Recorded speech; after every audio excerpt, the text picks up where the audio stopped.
What up, gang? Carolina Jackpot time coming at you on Friday afternoon. It is 25 hours away from kickoff of the South Carolina Gamecocks 2024 season. We take on Old Dominion tomorrow in Williams-Brice Stadium about 4:15 p.m. Game is going to be on the SEC network, and kudos to those of you who are going down there to that game, braving the elements. It's a sellout, and it's going to be about 91, 92 degrees at kickoff tomorrow, and probably not going to dip below 85 before the game is over with. So it's going to be a rough one to watch. I can only imagine how rough it would be to be playing in that thing tomorrow. You know, and I'm going to attempt to answer the question that I have up there in the thumbnail, the title of this video. Could the Gamecocks lose this game tomorrow to Old Dominion? Give you my thoughts on them as well. But before I get into all of that, if you're new around here, stay true around here. Hit the thumbs up on this video if you enjoy what you see today. It really helps me out. The more thumbs up I get on these videos from you guys, the more they get pushed out into the YouTube stratosphere. That means the more views we get on these videos. You know, I look at how many people watch the videos, if they're subscribed or not subscribed. The videos that get the most traffic are the ones where you have the largest percentage of people who are not subscribed watching them. If they like them, they'll turn around and subscribe.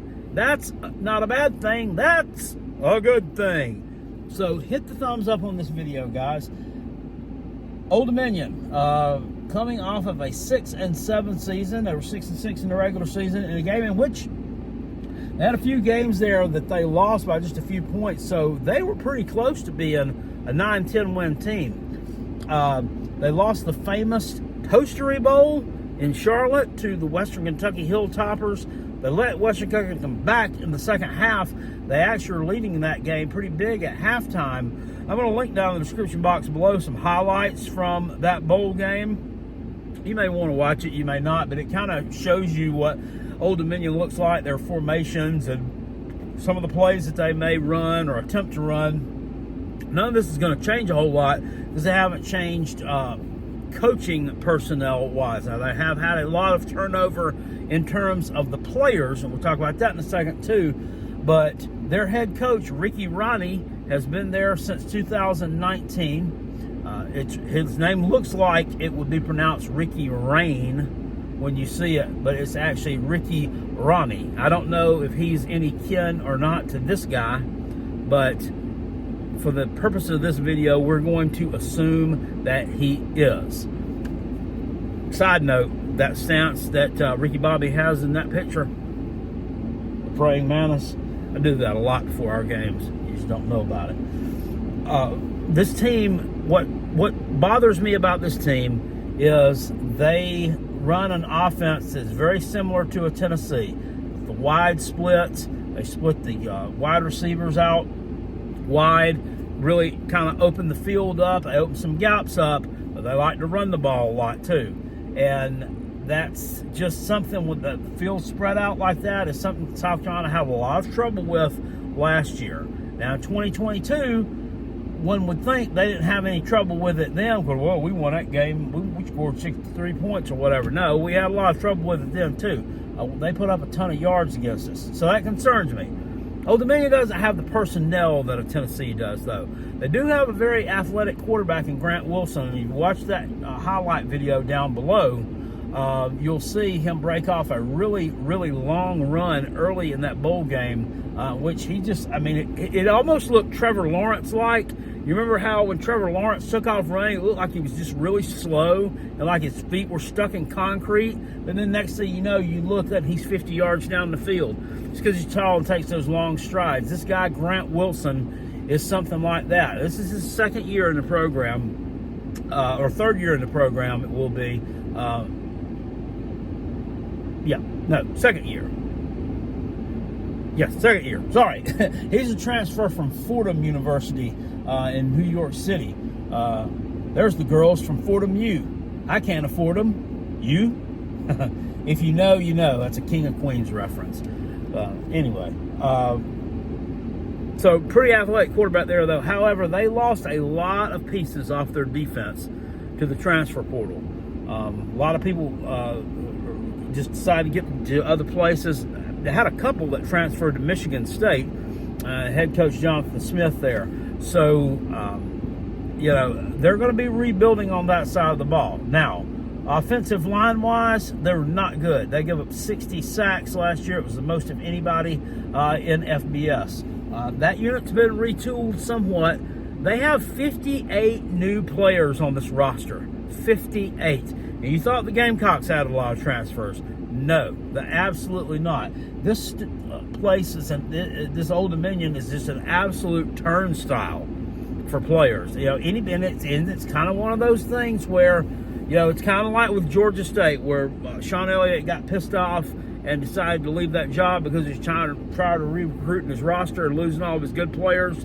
Like the dork from Mizzou came and got his running back, and the dirty preacher from Auburn came and got his wide receiver.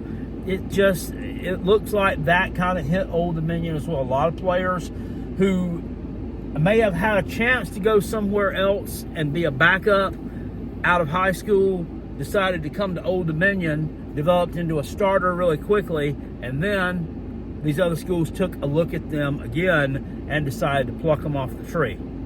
It happens. So I think that there's going to be some new personnel there on the defense. And I think that's going to give South Carolina the opportunity to score some points. I think Lenora Sellers and Rocket Sanders will both have a good day. Now, as far as covering the spread, I don't think South Carolina is going to cover this number.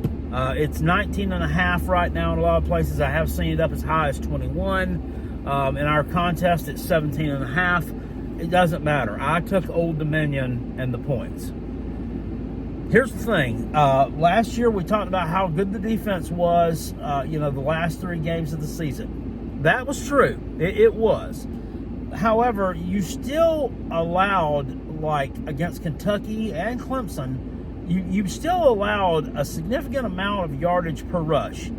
And those were 2 games in which they had switched to that 3-3-5. Then against Vanderbilt, you bottled them up. And, I don't like to make a lot of excuses for my team, and I don't like to make excuses for other teams. But there were some weather issues in that game. It was nasty. It rained a lot. Vanderbilt was very sloppy with the football. That kind of leads into that stuff a little bit. So, I'm not totally sold on that defense being fixed because Clayton White is still the coordinator. Now, it's another one of those deals where you're going to have to show me. You're going to have to show me. Okay? South Carolina, under Shane Beamer, has proven to not be prepared to play these early season games. I don't care about 2021 when they beat Eastern Illinois like 49-0 or whatever it was. I don't care. I don't count that. That team was barely FCS. They were horrible. You weren't prepared in 2022 against Georgia State. The only thing you were prepared with was the punt block team. And we definitely weren't prepared last year against UNC. That was horrible. That was an awful performance. I mean, it literally looked like, to me, that you had dudes out there, especially in terms of the offensive line unit, who, I mean, it's like they woke up on like August the 21st of last year, rolled up out of the bed, looked in the mirror and said, "Damn, bruh, I think we got a game next week." That's how unprepared. I know that didn't happen. That's how unprepared they looked. It's just awful. So once again, that's another one of those things where I've got to see that you're prepared to believe it. Otherwise, I'm going to take for granted that you're going to be unprepared. Now, you have added a Mike Fury, a Sean Elliott, and a Markel Blackwell. I think all 3 of those guys are more intense coaches at their position than what we had there previously. So I can think that can only be a good thing. I think South Carolina has more playmakers in terms of from a wide receiver perspective than they did last year. A lot more. Now, and that's absolutely no disrespect to Xavier Legette. That guy was an absolute baller. I loved what he did at South Carolina. He did it right. He went out there. He worked his ass off. I think if South Carolina had made it to a bowl game last year, he was going pro. It didn't matter. That guy would have played in the bowl game. He just loved playing for South Carolina. He was a Gamecock man through and through. He would not have been the one that would have opted out. And I dare say, I don't know if Spencer Rattler would have opted out either. Spencer Rattler may have opted out because he probably wanted to get Lenore Sellers to get some time to shine and see what he could do. So I think Rattler, he may have opted out, but not for personal reasons, not for selfish reasons, for selfless reasons to let Lenore play. But, I mean, that's neither here nor there. I mean, it doesn't matter. We didn't make a bowl game. But that offense, our defense, the unknowns, me not being sure, I just think that Old Dominion is going to be able to put some points on the board. I at first thought this would be like a 28-10, 28-13 type ball game. I'm not sold on that anymore. I'm leaning more like this being like a 38-21 type ball game. I really am. I think ODU is going to put some points up there. Look, here's another thing. I know that we've added some depth on defense, and that's a good thing because you're going to need it tomorrow. You cannot sit out there and expect any of those guys to play 80% of the snaps. You just can't. You've got to rotate some fresh bodies in there. I expect to see Dylan Stewart play some tomorrow. I expect to see a couple other backup defensive ends play tomorrow. And your linebacking core is deeper than what it was. I expect to see these guys. Your secondary looks like you've figured out who your starters are. I'm kind of worried about the depth in that secondary. Not worried about depth in the running back room. Definitely not worried about depth in the wide receiver room. You've got a ton of players that there's maybe one or two of them. Nick Harbor, Luke Doty, and Tyshawn Russell are about the only ones who were Gamecocks last year. Oh, the tight end, Joshua Simon. Everything else is ready. There's another one that hasn't been brought up. Joshua Simon and the other tight end, Brady Hunt. I really, really want to see what these guys do tomorrow. So, to summarize all this, could South Carolina lose to Old Dominion tomorrow? No. South Carolina's not dropping the game to ODU. They don't have the depth to compete. They don't have the talent to compete. Their offensive line is a sieve, and it doesn't matter who they've added to it. It's not going to be any good. If they even cut their sack number, if they reduce their sacks from last year by 30%, which would be making monumental strides, would have given up a shitload of sacks. So, I think South Carolina will dominate them up front, especially in the second half. But I don't think we cover the spread because I think that we give up a few more points than what we think we're going to give up.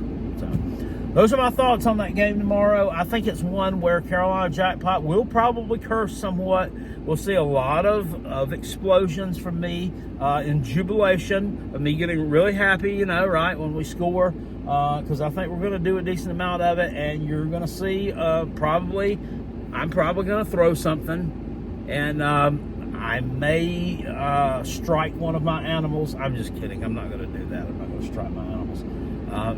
But I definitely probably will use some profanity. So if you have kids, just spoiler alert, or not spoiler alert, a public service announcement, I guess.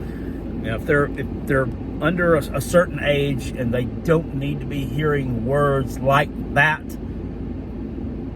don't have them watching the Carolina Jackpot stream when we play Old Dominion tomorrow, because I think they probably will hear some words like that if you let them listen to it. So don't blame me for your kids getting in trouble.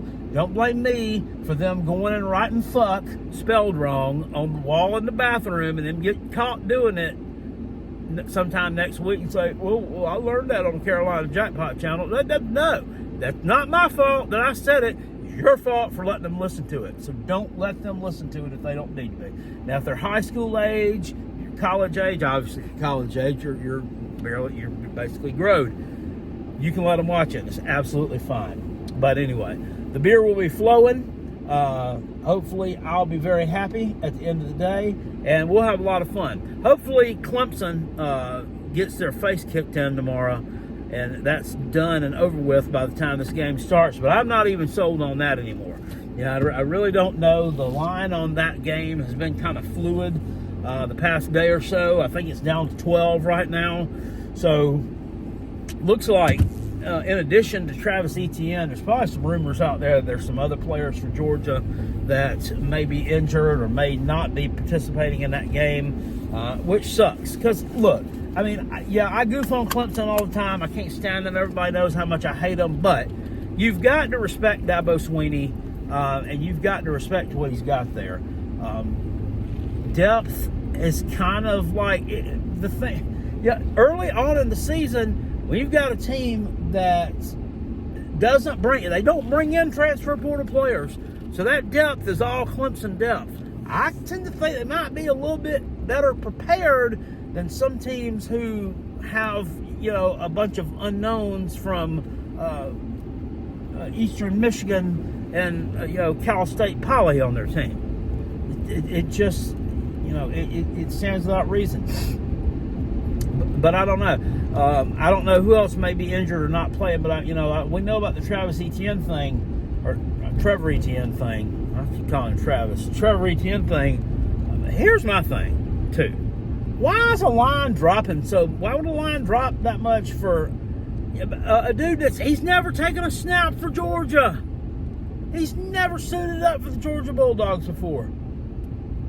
So, I mean, I know you're sitting there saying, well, Jack Potter, you know what? We saw him play at Florida, the SEC school. I mean, he rushed for 700 yards, fighting that shit offensive line. So, you at least going to go for 1,300 down here. But we don't know that. We don't absolutely know that. So, anyway, hopefully it's nothing to worry about. Hopefully, Georgia can't run the ball real well tomorrow.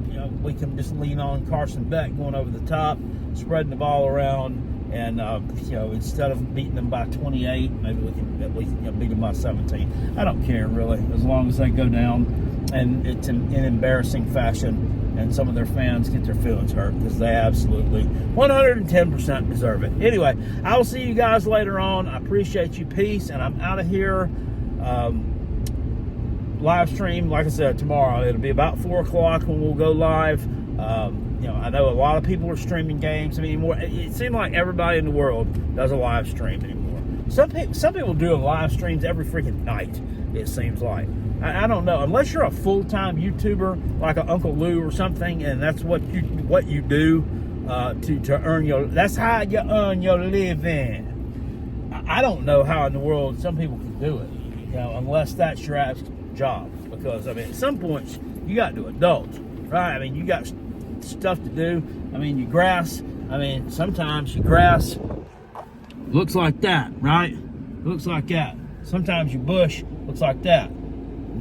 Or if you're of the female persuasion, maybe you have a different kind of bush and it don't exactly look like that when it's overgrown. But you get what I'm saying. It needs to be trimmed up too. Gotta take care of business. So anyway, live stream tomorrow. Like what I was getting back to saying there is that I can't believe some of the dumb shit I say sometimes. Woo, Lord have mercy. My grandma was still alive, boy, she'd come paddle my ass. I know a lot of people live stream games, and you have a huge choice now of where you can go, right? It's like in the old days, if you were going to the store to get hamburger helper, and I know this has lasted forever. At one time there was nothing but cheeseburger, macaroni. There was beef pasta on the shelf. You had 2 options, right? Or you had Kraft mac and cheese in the blue box. That was about it. If it wasn't that, you was heating up a can of soup, or you had to fix something from scratch. There were just no options. Now you've got 4 cheese lasagna. You've got cheesy shells and pasta. You've got beef stroganoff. You got potato stroganoff. You got Oriental rice. You got some chicken helper. You got pork helper. You got chitlin helper.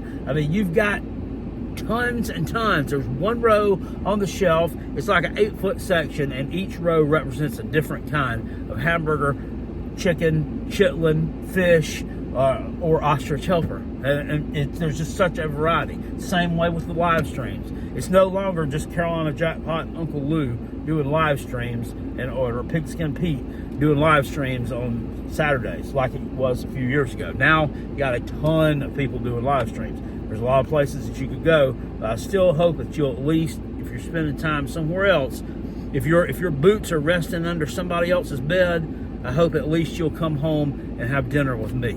Okay? Anyway, I'll see you guys later on. Appreciate it. Peace. And I'm out of here. Go Gamecocks!